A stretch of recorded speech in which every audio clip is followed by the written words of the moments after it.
my life's worth? How many likes is my life worth?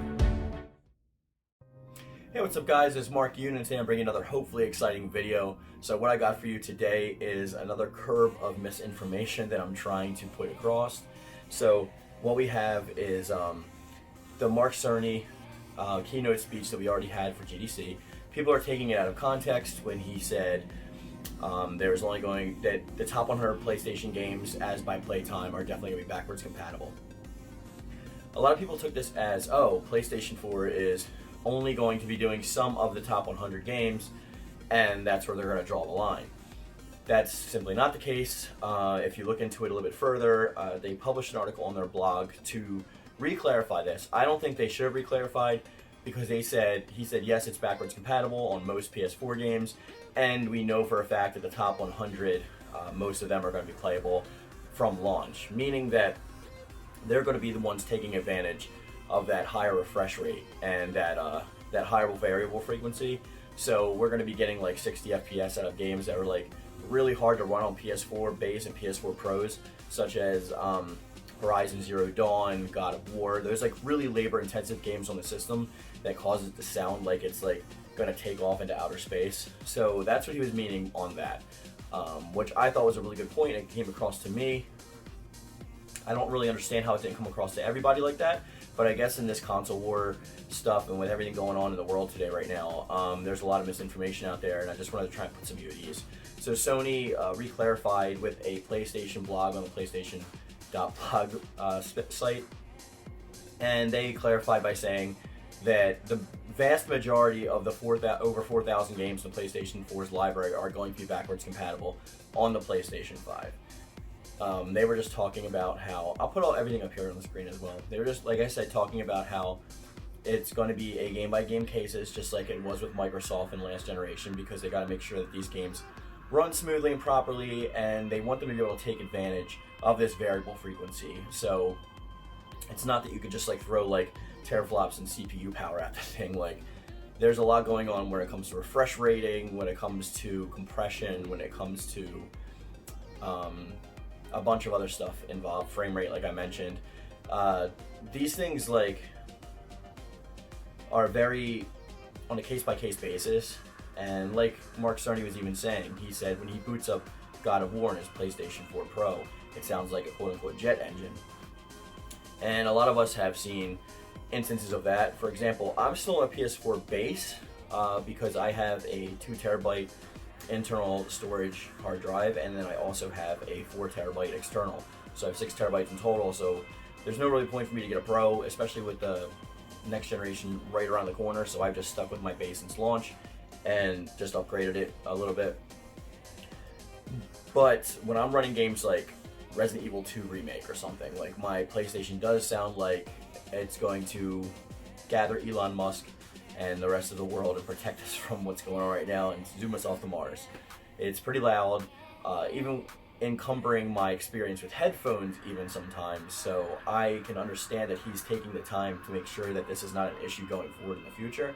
But the backwards compatibility is going to be vast. It's going to be, I guess, 99.9% of them. All right, don't take that percentage at face value. This is just an approximation or an assertion on my end, so you can take that for what it is. I'm just using it to illustrate a point. The last thing I want to touch on is the PlayStation 1 through PlayStation 3, or as they call it, Legacy. So we saw Mark Cerny talk about this in the GDC with the chipset, and he was saying that there is no on-chip set for those consoles, but the technology is vastly powerful enough to cover emulation for those. There's already PlayStation 3 emulation running on PC, and it does it fairly good. I mean, there's still a lot of glitches and stuff, but that's the problem with what Sony wants. Sony likes perfection when it comes to that kind of stuff, so they're not going to rely on just like some half-cocked like emulator to run their games, because they know if Sony has a bad experience, it's going to sour their overall position on PlayStation and what it is. So I just wanted to get that out of the way. It could be coming in the future. They could do it through a patch update, through emulation. Remember, there's a lot of things that PlayStation 4 did not have at launch that we got towards the end and now seem like it's part of it, like the media player. That's a big one. I was really upset because coming from PlayStation 3, I used custom soundtracks all the time. I load my own music into the games all the time depending on the atmosphere, the mood, the ambiance. I just want to have it customized so that it sounds like it's me playing the game and not somebody else. So when I came onto PlayStation 4, it was really upsetting at first because there was no way to possibly do that. Like, what am I going to do? Use a Bluetooth speaker and turn off the music and have it blasting right in my ear? There's like no really way to counteract that. But then they came out with the media player, which was pretty good. So the media player allows you basically to sync up your Spotify. You can already do Spotify and stuff like that, but the media player allows you to stream media to your PlayStation and use it in game. So I use an app called Bubble UPnP.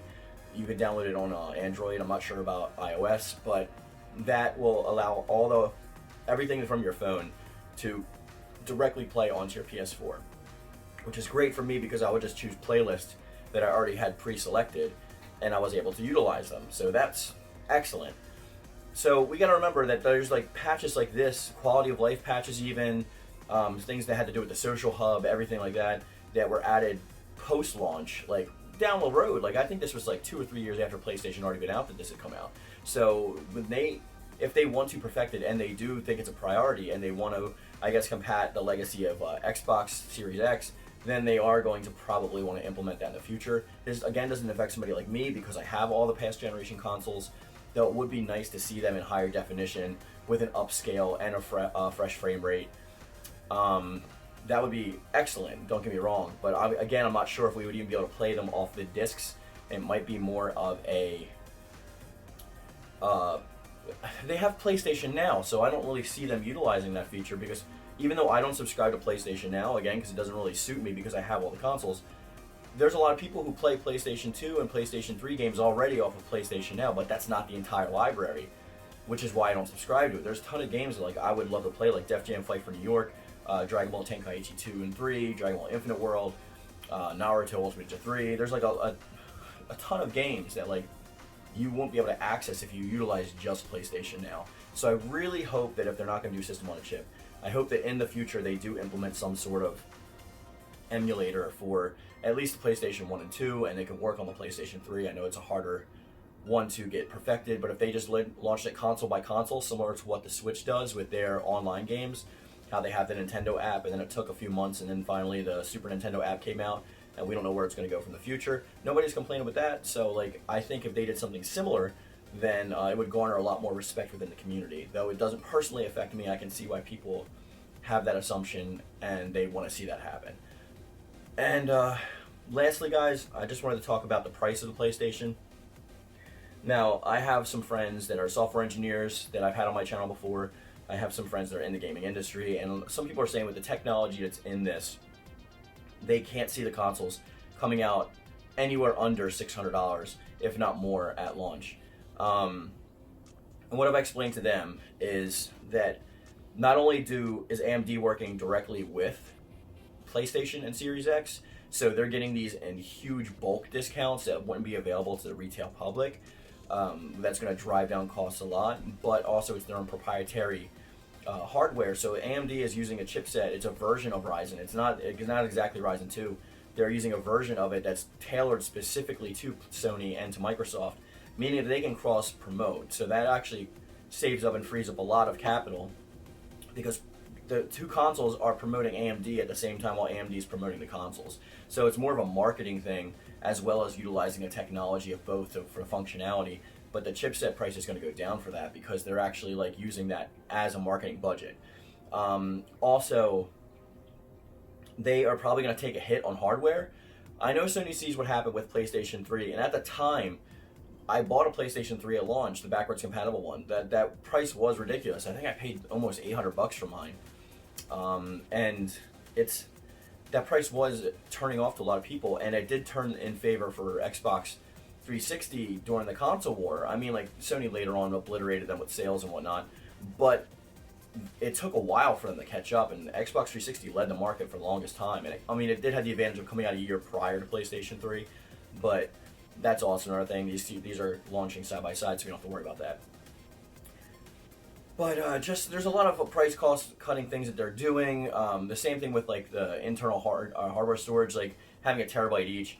I know people said it's 825 gigabytes of SSD because that's what it mentions in the CDC, but that's available space. I'm pretty sure it's a 1 terabyte SSD, but the other memory is allocated towards certain things, utilizing like the UI, the actual OS, backwards functionality and stuff like that. That's going to be accessed off of it. Like, there's a lot of things that's allocated towards, and even that's why whenever you boot up any hard drive, let's say you buy a Seagate hard drive for 4 terabytes, you plug it in your PlayStation, you go check your storage, it doesn't say 4 terabytes, it says like 3 point something terabytes, because it's automatically used for filing, for operating, for a whole bunch of other stuff. It allocates automatically towards that. So you're like getting a subtraction of about 25%, maybe not 25%, maybe somewhere more in the lines of like 12%, but anyway.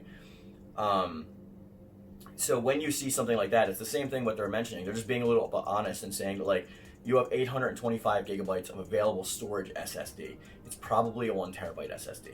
That's just my opinion. I could be wrong, but that's what I feel that they're going for, because Microsoft hasn't exactly shown how their SSD is going to be utilized amongst everything else. So I think Sony just sees how open they've been with their unboxings and stuff like that, and trying to curb any kind of threats levied against them for misinformation. But that, again, that's going to be the video for today, guys. I hope you found it informative and enjoyable. So if you did, please leave a like. It's always appreciated. And as always, guys, I'll catch you next time.